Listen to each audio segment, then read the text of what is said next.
you? Woo! It's good to be here. I don't think I've ever been introduced to anything in comparison to the Loch Ness Monster or something, or Sasquatch. That's unusual. I am delighted to be here and have this incredible opportunity with Lifevantage and to get to know all of you. What I'm hoping to do today is to share some stories with you, some ideas, maybe a few laughs. It's not just about the movie or just about my work, but rather it's about you, and that's who I want to reach. I've learned in my life, none of us can do everything alone. As a matter of fact, my new book is called Superman's Not Coming. So tag, you're it, and how I can pass a torch on to you through the wisdom that I've learned along the way. So last night, a lot of you were asking, how and why Lifevantage? And I want to just share with you how it got started. I'm sure you're familiar with the chairman of your board, Gary Morrow, right? Most of you should know Gary. He's an interesting character, don't you think? And I work with Gary, and I've often aspired to him. I'm intrigued by him, his intelligence, the things he says, and I became most intrigued with his health and welfare. I care a great deal about my health and welfare, as we all do. That's what my work has been really about, uncovering something that critically harms public health and welfare. Nothing upsets me more. I also pay a little closer to my health because I've gotten a little older. I've noticed changes. And Gary's so active. So I'm like, what's he taking? What's he doing? So I asked. And we got into a conversation about Protandim. So I said, I want me some of that Protandim. So that's how we got onto the conversation. And then it went further about Lifevantage. And I was very intrigued when he said, would you consider, interviewing for the board? That would be something that's not always in my realm of work, yet something that I would want to do. Because I believe that companies and people belong together. It's you that makes the wheels go round. And I felt it was a great opportunity. So I interviewed with the board. I really liked them all. And what I liked about them and what I want to talk to you about today is that they don't think inside the box. They were willing to work outside of a box. They were open. They were accepting. They were transparent. I really enjoyed my time with Darren. So I liked as well the direct sales because it's about the people. And that's where I'm most comfortable. And I just thought it was really cool that I'm the first female on Lifevantage board.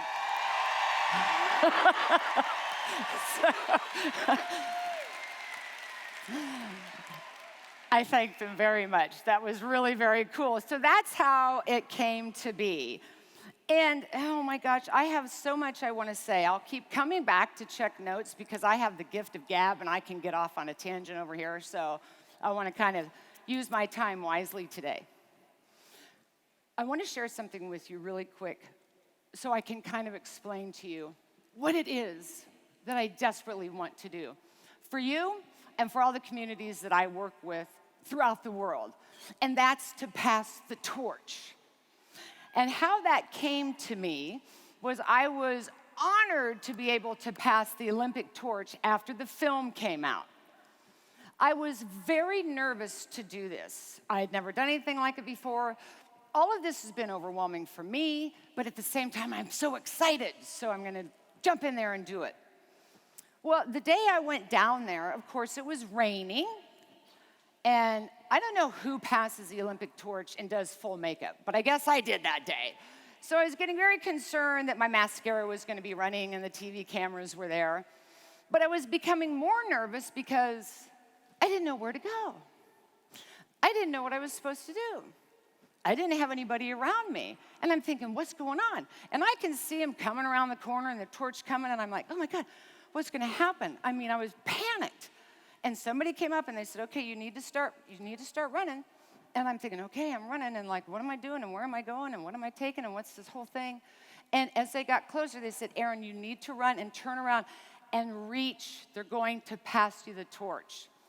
I had so much happening in my mind at once. And I'm like, where am I going to go? What am I supposed to do? The minute I had that courage and I put my hand out and they reached and I grabbed it, let me tell you, boom! I knew right where I was going. And that's what I want for all of you, and to pass the torch and thoughts and ideas and information and wisdom so you take off in your life. I am a big person that loves words. I do. I think there's so many words in our vocabulary that need to be rechanged, or we have perceptions of what they mean, and oftentimes if we hear that word, we'll retreat back. So some of the things I'm going to focus on today, I'm going to start with the word reimagine. I love that word. And today, I want you to reimagine you. Reimagine your life.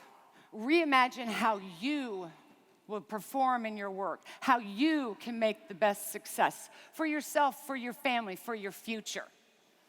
A couple of other words that I like to hit upon that are really very important to me. One is choice.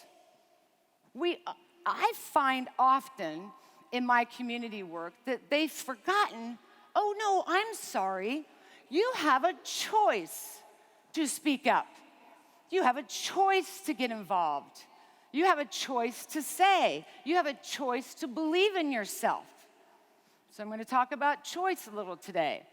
I'm also going to talk about getting out of the so-called box of self-limitations that many people might want to stuff you into.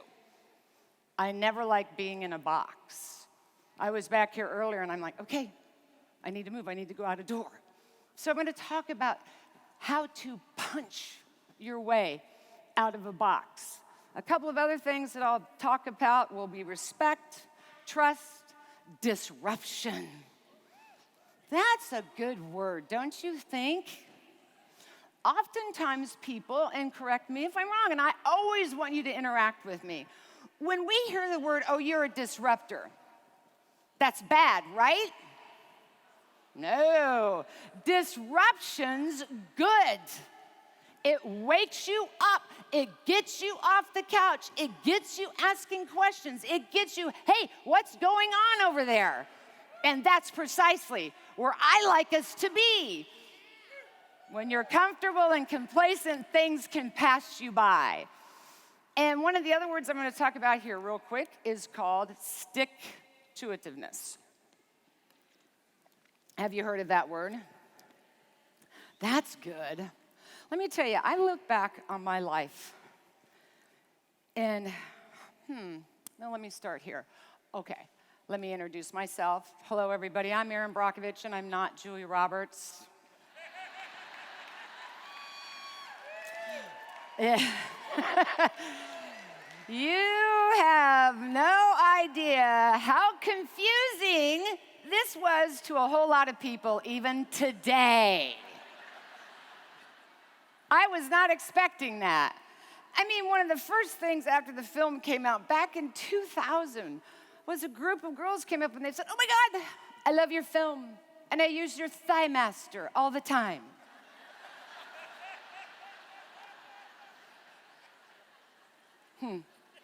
I go, okay, wrong girl. Glad you saw the film.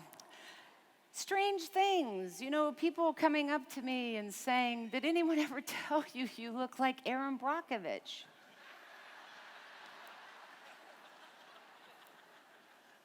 No, but I get Julia Roberts all the time, and they're like, crazy lady.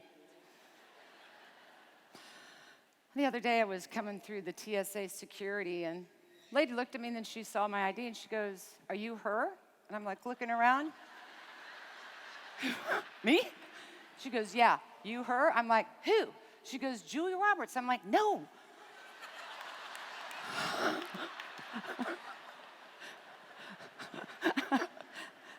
I'm like, "Erin Brockovich." She goes, "You're the real one." I'm like, "Yes."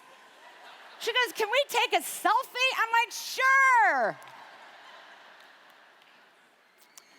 I was comforted, though, that as a TSA agent, they were actually truly looking at the name and identifying the face. So I thought that was kind of funny.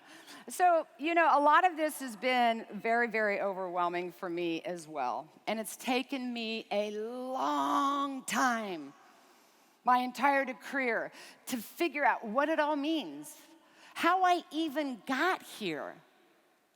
And I have to tell you, it began with my upbringing, and it's something I cannot get away from because it's applicable to all of us. Most of you may not know, I was born and raised in Lawrence, Kansas. I'm home, I'm back. I loved growing up in the Midwest. It was free. I was outdoors. The weather changes, it was exciting for me. I used to shuck corn. I loved the wheat fields. All of it resonates with me. I feel so rooted in my environment in Kansas, in my upbringing. And my parents were really instrumental to me, and I'll tell you why. Most people don't know I'm a dyslexic. We see a lot of that around. I don't see them always coming out. We'll get into that in a minute. Then I'm going somewhere with all of this. But my biggest challenge growing up was school. I hated school because I had dyslexia, and nobody really kind of knew what it was or what it wasn't. And what bothered me wasn't that I was different, but what bothered me is because I was different, I got put into a box. I felt suppressed, and I knew who I was. This is why I was born a natural biohacker. I know what I'm feeling. I know if something's affecting me poorly. And I knew, but nobody else seemed to know. So it was the judgment. It was the label. It was the perception. It was the suppression that was going on with me that was hurting me the most. Fortunately for me, I had a fabulous mother. She's a journalist and a sociology major, school teacher, great command of the English language, with great enthusiasm about choice and believing and faith and being rooted in who you are. And that was my mother. So I would come home from school every day feeling dejected because I had another D or another F on a report card, feeling bad about myself. And my mom would always say, "You know what, Erin? When the going gets tough, the tough get going." I'd heard this a million times. Right, Mom, got it. She said, "When you're down and out like that, you need to find your stick-to-itiveness." Listen, I did not know what this word meant. I'm from Kansas. I thought it was some made-up word like cattywampus or slaunchwise.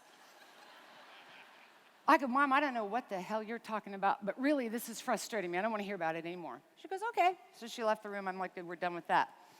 Only to forget, as I told you, my mother is a journalist and a sociology major with an incredible command of the English language, came back in the room with the Webster's Dictionary. I'm like, "Here we go." She goes, "Sit down. I want to read you the definition of stick-to-itiveness. Noun, propensity to follow through in a determined manner. Dogged persistence born of obligation and stubbornness." Hello? That's all you had to say to me. Stubborn is my middle name. I am dogged, I am determined, and I am persistent. And frankly, most of us are. So for me at the time, this sounds really ridiculous talking to a room full of adults about this, but I want to tell you what happened in my mind. Oh, I became that little engine that could. I heard that word stick-to-itiveness, and I think I can, I know I can, I know I can. And I became it. A word like that motivated me. And do not think I have this perfectly, easy life and everything's just goes along smoothly. I do not. I have moments in my life where I could literally drop to the floor and cry. And I hear my mom, and she says, Erin, where's your stick-to-itiveness? And I get up and I go at it again. Life requires that we have it, and when you apply it, it works. So next time you're feeling a little down, I hope you think about stick-to-itiveness, or you might not be getting that right cell or think that you're where you're supposed to be. Stop. Game on.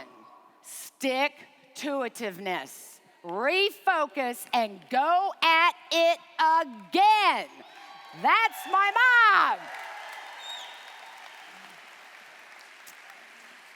So, I had another really great woman in my life. She happened to be a school teacher. Her name was Kathy Borseth, and I've talked about her a lot. What I love about her and what she did for me was a total game changer. She was willing to think outside of the box. As a school teacher, she wasn't going to stay in that standard of conformity that still exists in many places in our educational system. Children are visual. They need to get out and experience and see and touch. And she was one of those teachers.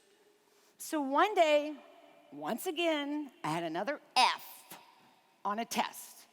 As I was leaving class, she stopped me and she said, Erin, is there something going on? And I'm like, no. She said, well, you know everything in class. You're the first one to raise your hand, but when I give you a test, you fail. I go, I have something called dyslexia, something like that. No reaction from her. She said, okay. She said, well, so I'm intrigued because you see and know everything, right? I said, yeah. She goes, so you must be learning visually and through hearing. I go, okay, I guess. She said, if I give you this test now and I scramble it, will you know it? I said, every answer. She said, okay, I'm going to give you the test. And she did. And I knew every answer. And she gave me an A+. I'm like, wow! Wow! Somebody came out of that box and dared to do something different. And what she doesn't know is the impact it had on me was amazing. Not only did it help me believe in myself, my mom taught me that. Just because you're different doesn't mean you're inferior. And I worry about us when we are different, and we should be different, and that's what makes us individuals, that we suddenly think we're inferior. Nothing could be further from the truth. For me, different is good. So she gave me that belief that just because I was different, I could still achieve, not to mention what it did for my GPA. Let me tell you right there. It was magnificent. So on I go with life, not knowing that everything I just talked to you about was in a way preparing me and transforming me for what was about to come, even though I didn't know it. I went on to work, went on to have a family, was in a bad car accident. That's how I met Mr. Masry, and I got involved in the Hinckley, California case that resulted in the film Erin Brockovich. It wasn't until I went out there and I began to utilize what instinctually I knew and what I was offered that I started to look around and got myself into here where I could see it. I could feel it. And I knew something was wrong, but I couldn't put my finger on it. And I know every one of you in this room has been in that moment at some point in your life. Those are the moments where I get very quiet. What's going on? And it didn't make sense to me what I saw. All the trees were dying. The animals were covered in tumors. The people were sick. The stories that I heard were outlandish. Who would have believed that? So the more I got involved and the more I learned and the more I started asking questions, the more I started noticing a very similar pattern that I was too familiar with. Push down, push down, push down. I'm like, why are you pushing me back when I'm just asking questions? So I could feel the suppression again and all of it mounting. And the thing that was happening to me was also happening to them. The more questions they asked, the more they were persistent with those questions, the stronger they felt about speaking out, the more they got pushed back. They were hearing exactly what I was hearing. You're not this, you're not that, why should you speak up? And because we question ourselves, they started to pull back. So when I got involved, I would be out there because I was somewhat of an outsider, if you will. Now I'm sitting here looking at green water and two-headed frogs. I'm thinking, Toto, we're not in Kansas anymore. This is not right. So I have some PG&E officials come down my way, and we're having a conversation. I'm like, what's with the green water and the two-headed frog? They're like, oh, that's the norm. I'm like, bullshit. I'm just calling it, right? We see it, but we don't say it. I'm like, no, I don't think so. So I got the same, you're not a doctor, you're not a lawyer, you're not a scientist. Why should anybody out here be listening to you? And I'm like, I don't need to be any of that to tell you that two-headed frogs in green water is wrong. Don't do that. So when you feel that suppression or somebody's questioning something, don't be afraid to rise up and go with what you know and say, I don't think so. A lot of that's about being a biohacker. And I love that moment where we are finally owning ourselves and going, yeah, I don't think so. That isn't working for my health, and let me please be in charge of my own health and what I know is happening to me.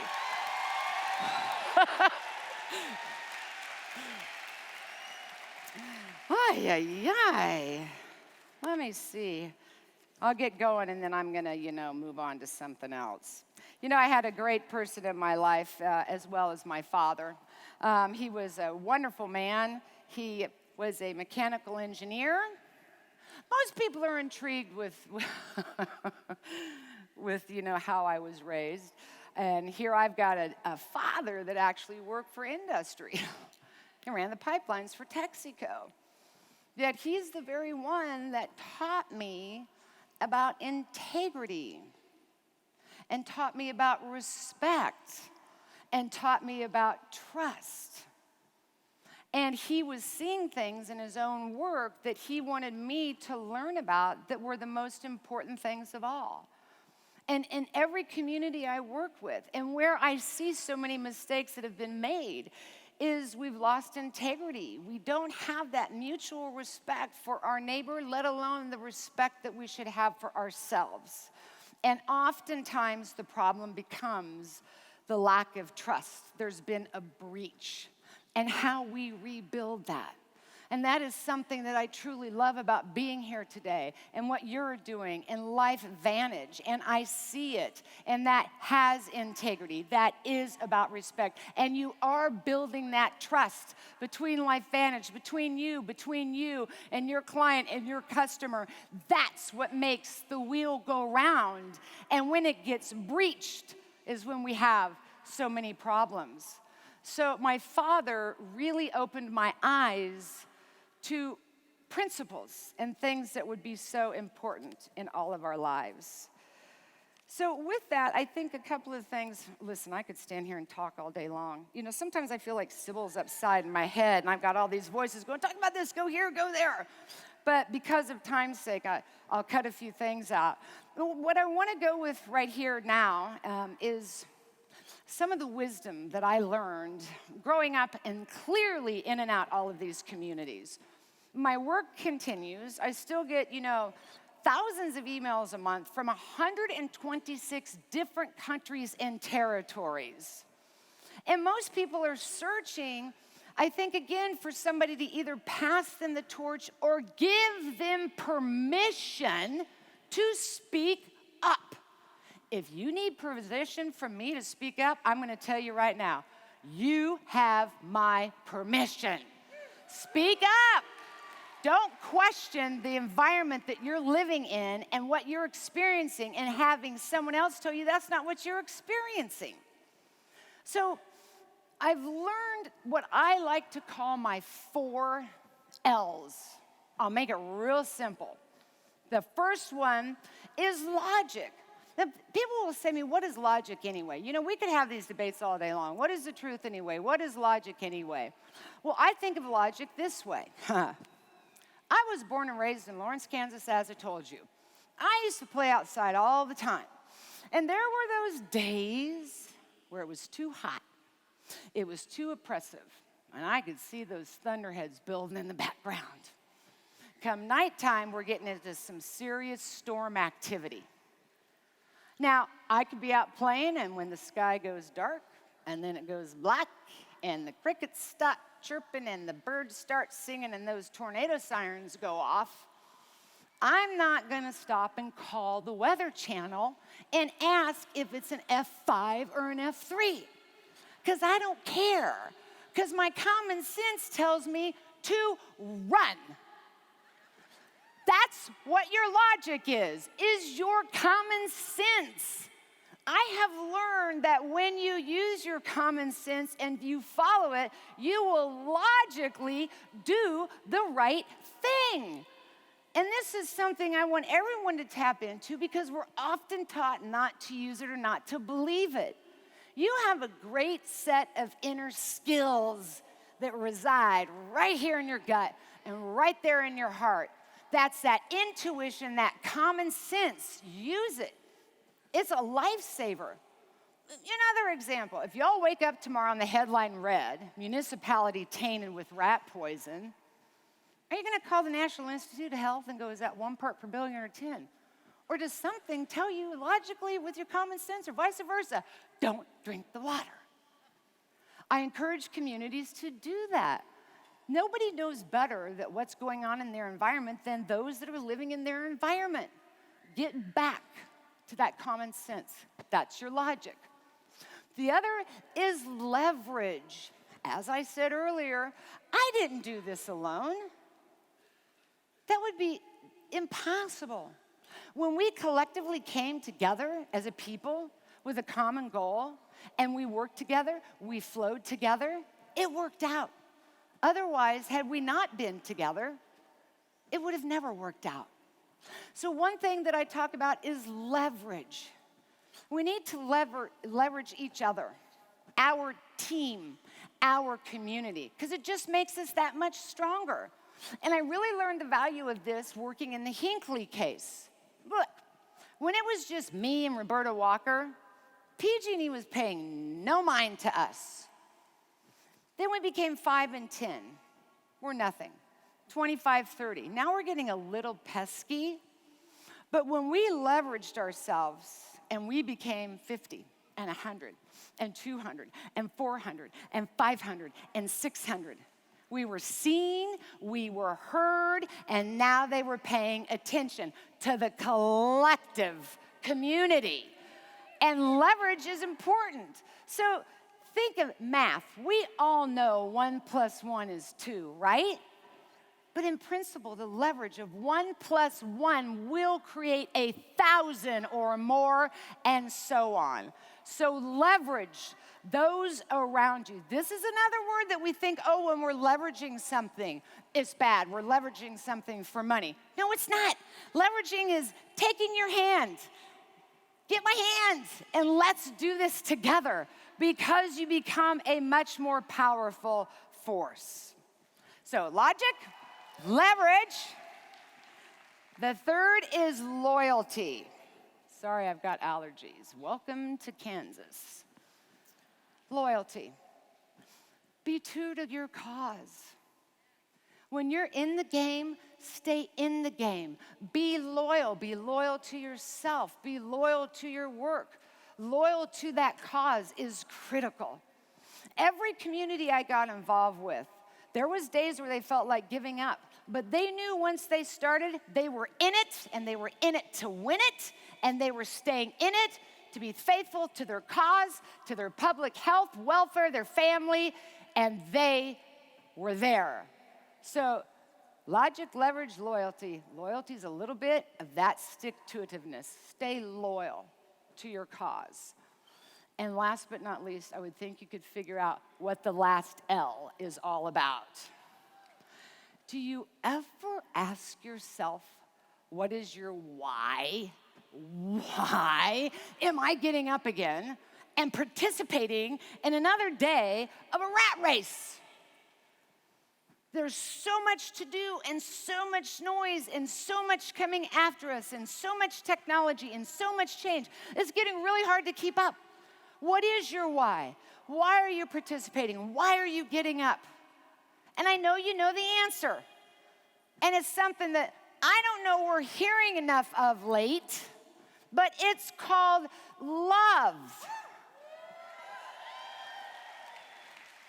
It's love of work, love of family, love of health, love of country, love of freedom. It is love about everything that we do that is our passion, that gets us up every day, and we keep marching out there and getting it done. Remember, it's born of love. And most importantly, love of one's self. We're so busy giving love and help to our families and everyone around us, and we should. But oftentimes, and what worries me the most, is don't forget to love yourself and to say, I've done a good job, and to be kind on yourself and not hard on yourself, because we are. I am exactly the same way. So I hope today, and when you go home tomorrow, you remember it. When things pop into your head, we've got stick-to-itiveness on board. We've got our 4 L's, logic, leverage, loyalty. When you're feeling down, why am I doing it? Remember it. Because I love work. I love life. I love my family. I love myself. And we'll go at it again. So before I kind of go into my closing, I want to share something with you that I am fascinated with. I know you all are familiar with the film The Wizard of Oz, aren't you? Yeah. Have you read the book by L. Frank Baum, The Wizard of Oz? If you haven't, you need to, and let me tell you something about it right now, because it's fun and it gives you something to think about, things that we've forgotten, but we are here again today. L. Frank Baum wrote his book at the height of the Industrial Revolution as a way to teach his children the power of individualism and one thinking for itself in a world that increasingly is going to begin to speak for you. Don't know if that sounds familiar to you, but it does to me. So he wrote the book, and it's been highly studied by some of our greatest scholars, and it is concluded that there is a true political allegory within that book and in that children's fairy tale. And it goes a little something like this. And I'm fascinated. Dorothy is the everyday girl. She's out on a journey to find herself. And I think every one of us understands that. We all are that girl next door that goes out into the world, into that journey, and along her journey, she discovers something and she wants to make it right. So as you know, she's going home and the twister arises. Well, the twister in the book is disruption. And it's disruption of what's happening in D.C. So I'm thinking, okay, well, this sounds familiar, kind of where I'm at in my life and my journey and all of us, and we have disruption going on. And so the tornado picks her up, and off to the land of Oz she goes, and poof, she plunks down on the Munchkins. The Munchkins are a representation of the American citizens who are feeling frustrated. And nobody's listening to them.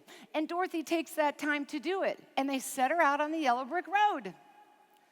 The yellow brick road in the book is the standard of gold. It's follow the money. So she follows that path. And along the way, she meets the Cowardly Lion, the Tin Man, and the Scarecrow. Okay, the Cowardly Lion in L. Frank Baum's book is a representation of his best friend, William Bryan's Jennings, who was running for president, known for his fiery rhetoric, yet had no courage. Oh, you ever look at some of our politicians today? That sounds familiar to me. Then the Scarecrow. And the Scarecrow is a representation of the American farmer. And the reason everyone thought in the book he had no brain is because the banks were buying up all the land. And that's what was happening at the time. And look where our American farmer is today. That sounds very familiar to me. And then the Tin Man. He's a representation of man becoming the worker that begins to lose his heart in industry because he's treated so hardly. So I look at everything we are and what he was teaching then, and we're here again today. But here's the message that I find really interesting. As you know in the film, they go along the yellow brick road to go find the wizard because, the wizard's going to save everybody. Let's go back to Superman's not coming. But off they go. And they get put to sleep by the wicked witch. She bugged me, and I hated her flying monkeys. Every time I watch that, I'm still like, what the F is up with the flying monkeys? They're making me nervous. But she puts them to sleep in the poppy fields because she doesn't want them to find out what's going on. I truly believe we are waking up today. Is it possible we've been in that box, we got put to sleep, that we've been comfortable or complacent or a false sense of security somehow has wrapped around us? And now we are waking up. Look at the rise in the empowerment of women on the move today. The changes that we are making. And here Dorothy and all of them got to the wizard, and as they pulled back the curtain, they saw it was nothing more than a bunch of this and that kind of going on. They didn't have a clue what they were doing up there, but they saw that for themselves. I believe, as biohackers, we are beginning to clearly see for ourselves what is going on. But the moral to the story that I don't want us to ever forget, because I think we're in a similar parallel, is that we too have always had a heart. We have always had the courage, and we have always had that brain. And I don't care how tough it gets on you, we will find our way home. Oh, that's the message. Power to you, power to the people. And I think we forgot that. That's what I want you to own today. See, I thought that was a fun little story to share. So, I don't know how long I've been talking. Oh, see, I have about 10. Keep going? Okay. I get, here, let me go through all my notes because I didn't want to talk too long. Let me see, where do I want to go? Blah, blah, blah, blah, blah. All right, well, see, yeah. I'm kind of coming to my closing, so it's probably about the perfect timing, because I see them up there. I'm down to 9 minutes and 59 seconds. It's like, I'm in the box. Stop it. Stop. Oh, I almost flipped the bird. I'm so sorry. I try to mind my manners. I can't help but be me, right? So, in closing, again, it's been so important to me. From the bottom of my heart, it is an absolute privilege for me to be here, to be a part of you, your work, and Lifevantage. I go by things and energies that I truly get, and I'm not going to be Shirley MacLaine-ish on you and DDD, all that stuff, but it's very real for me. Everything I'm here today, I want to give to you. I believe in you.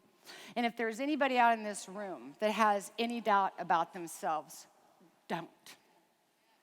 Don't doubt you. You are the best person to know what you need to do. But please know, I will be your biggest cheerleader. And I will be here along the way to make sure if you have that day, we're going to get up and we're going to keep going. And so I want to know what else I can share. So I created a program that I call RAM. I love rams, by the way. I love to be outdoors and to see them in their environment. They are confident. They are strong. They are stoic. How they get up those rocks and teeter up there the way they do, I have no idea. But I find it awe-inspiring. And that just comes from their natural confidence in nature. So I created a program called RAM. Now, I went and looked up the definition just since, my mom pulled the word stick-to-itiveness on me. So I looked up RAM, and its meaning is to do and achieve by moving obstacles out of one's way. Sometimes the only obstacle in your way is you. I've stood and blocked myself on many occasions.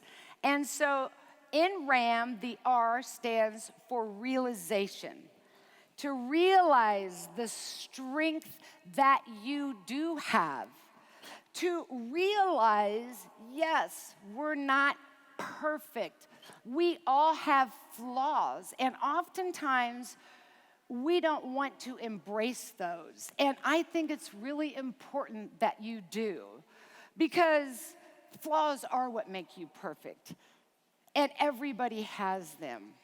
And I learned in Hinckley what I thought would be my greatest flaw in my life actually was the very gift that I had to help me figure out what was going on.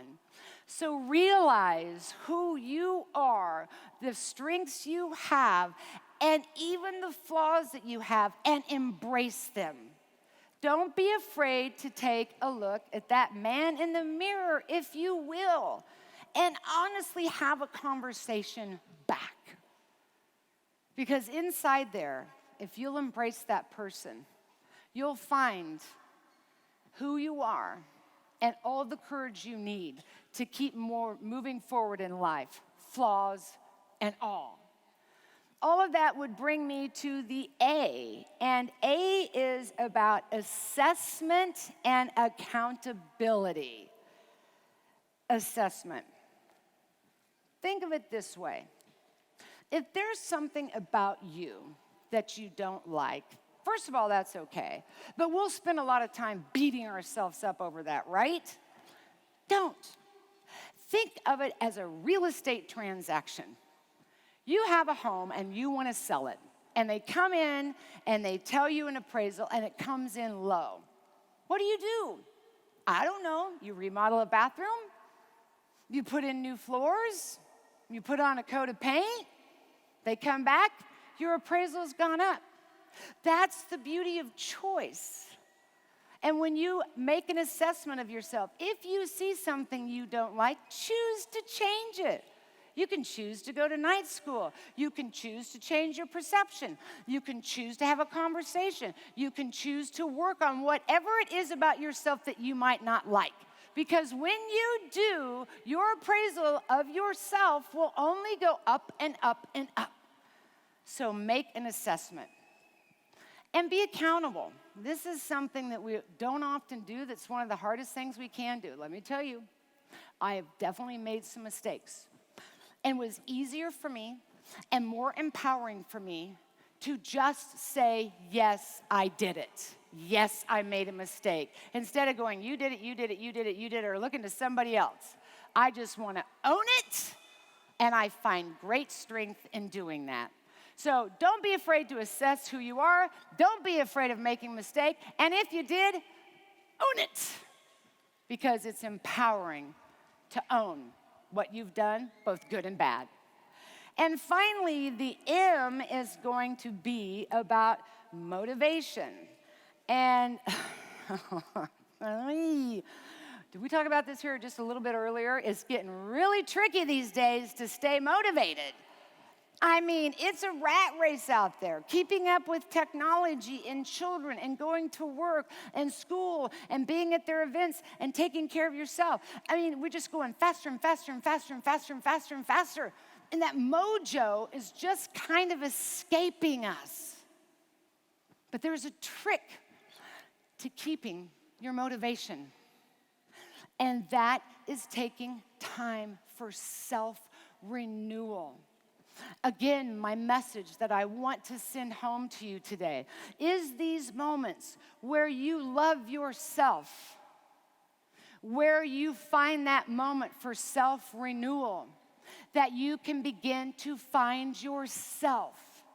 So even today, make it a priority to stop for a moment and find the time for self-renewal.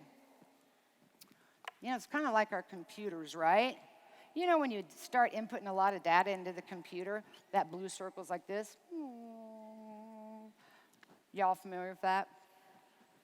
That happens to us. We are human after all. A lot of information coming in, a lot of stuff to process. This is self-renewal. It's processing it. And when you find yourself like that, I want you to stop. When's the last time you actually heard your heartbeat? When's the last time you actually took a deep breath? Or stopped to smell a rose? Or appreciate the sun on your face? Or the smell of fresh cut grass? Or the smell of fresh rain? Or the laughter of a child as they play? Or the sound of the water as it runs down a brook. These are the places, these are the spaces, these are your connections to this planet, that will be a connection to yourself, where you can be quiet for a moment and recognize you are alive, and hear yourself think, and hear yourself feel. This is where you will find the power of who you are within. So, coming out of crazy motivation and into a quiet space, this is where you will learn the most about yourself. And this is where I say you will find there will be no obstacle you cannot surmount. There will be no fear you cannot conquer, no matter how impossible it may seem.